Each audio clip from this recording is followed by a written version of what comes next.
Hey there, math fans, and welcome to Test 9. Get your swords ready and let's go. Today we're going to talk about how to identify bias in a study and to solve problems by spotting patterns. So you're familiar with the word bias from social studies, where we're talking there about when somebody puts their own viewpoint into something. In math, a bias is a systematic, which means built-in error, which makes all values wrong by a certain amount. And really, it's the same thing. A bias is when something went wrong. In an article, like a newspaper article, something went wrong because a reporter is not supposed to have a bias. They're supposed to be objective. In this case, something went wrong in a different way. There are a couple types of bias we're going to look at, and the first is a design bias. A design bias is a problem with how a study is designed. So the example is that Laura wants to know how many elementary school students play video games, so she decides she's going to ask all the grade 1s if they consider themselves gamers.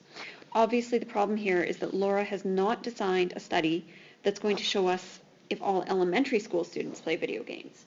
It's just going to show us if the grade 1 kids do it. And it doesn't even really do that because she's asking if they consider themselves gamers. That doesn't really tell us if they sometimes play video games or anything like that. This is a poorly designed study. It doesn't ask a question that matches what we want to know, and so that is called a design bias. The information she gets is not really going to answer the question. The second type of bias we're going to look at is a measurement bias. That means asking questions that lead to certain answers. So in our example, Laura still wants to know how many elementary school students play video games, so she asks everyone in her school to tell her about their favorite video game.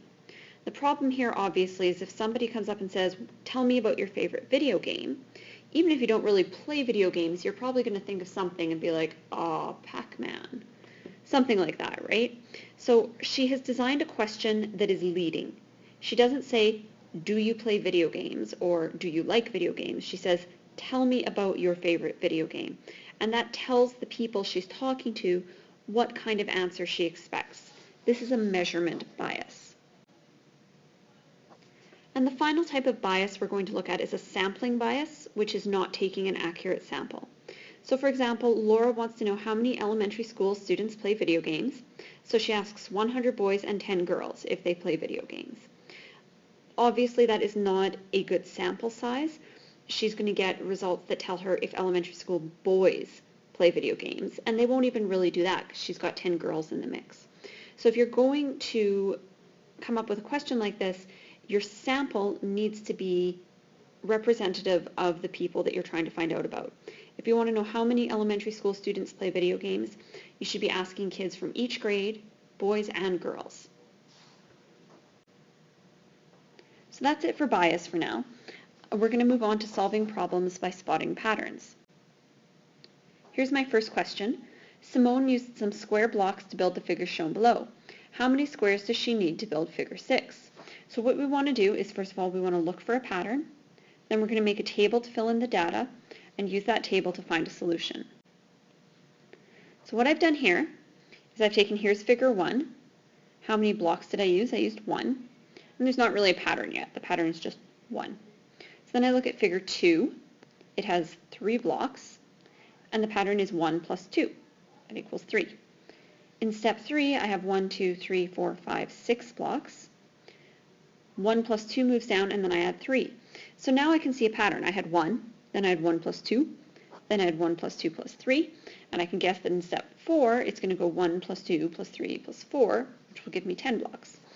Now, in this case, I didn't really have to skip a step because I'm only going to step 6, but I just wanted to show you that you can skip a step, because what if it said figure 95? You wouldn't want to have to do every step up to 95. So I skipped up to step 6. I have my pattern from before, 1 plus 2 plus 3 plus 4. And then I'm going to add 5 and 6 to find how many will be in step 6, and that turns out to be 21.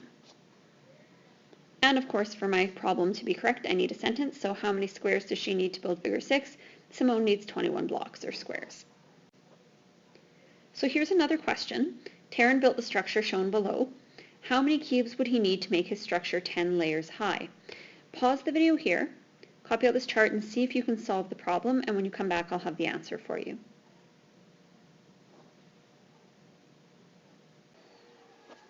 So our pattern here is a little bit different. You can see layer 1, we had 1 cube, so there's not really a pattern yet.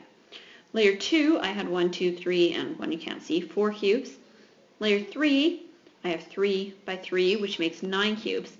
Now you're starting to see a pattern. Top one is 1 times 1. This guy is 2 times 2. This guy is 3 times 3. I know 4 is probably going to be 4 times 4, which will give me 16. And now I can jump ahead to 10. 10 is going to be 10 times 10, which will give me 100 cubes. Now when I go to write my sentence, he needs 100 cubes, I realize I actually didn't answer the question. The question is, how many cubes would he need to make his structure 10 layers high? How many cubes in total? So I actually am going to have to go through and find out how many cubes he would need for the 5th layer and the 6th layer and the 7th layer and the 8th layer and the 9th layer. But that's easy enough to do. 5 times 5 is 25, 6 times 6 is 36, 7 times 7 is 49, 8 times 8 is 64, 9 times 9 is 81. Now if I add all those up, it should tell me how many cubes he needs altogether. But I can do that pretty easily because there's groups of 10 here. So 81 and 9 is going to make 90. And I'm going to find another group of 10. Here's a 4 and a 6. So 36 and 64 is going to make 90 plus 10, 100. Here's a 1 and a 9, so that'll be 50. Here's a 4 and a 6, that'll be 20. And then I just need to add in 25. That's 5. 4 plus 5 is 9. 9 plus 9 is 18. 285. And that's why we write a sentence, of course, because when I went to write my sentence is when I realized that the answer was not going to be 100, it was going to be 285 because of the way the question is phrased. So that's it for today. I'd like you to copy these 3 definitions into your notebook, please. You should have your notebook at home, but if you don't, then just write them on a piece of paper, and when you get to school tomorrow, you can glue them in. So we have design bias, remember, is a problem with how a study is designed. So if you want to know how many elementary school students play video games and you decide you're going to do a survey at the mall, you have a problem with your design. Measurement bias, asking questions that lead to certain answers. When you want to know if people play video games and you say, what is your favorite video game, you're leading them to give you that answer. And a sampling bias is not taking an accurate sample. So again, our example before was that if we had a girl who wanted to know how many kids in her school play games and she only asked boys, that would be a sampling bias. Get those copied down, do number 2, and have a great night. See you tomorrow.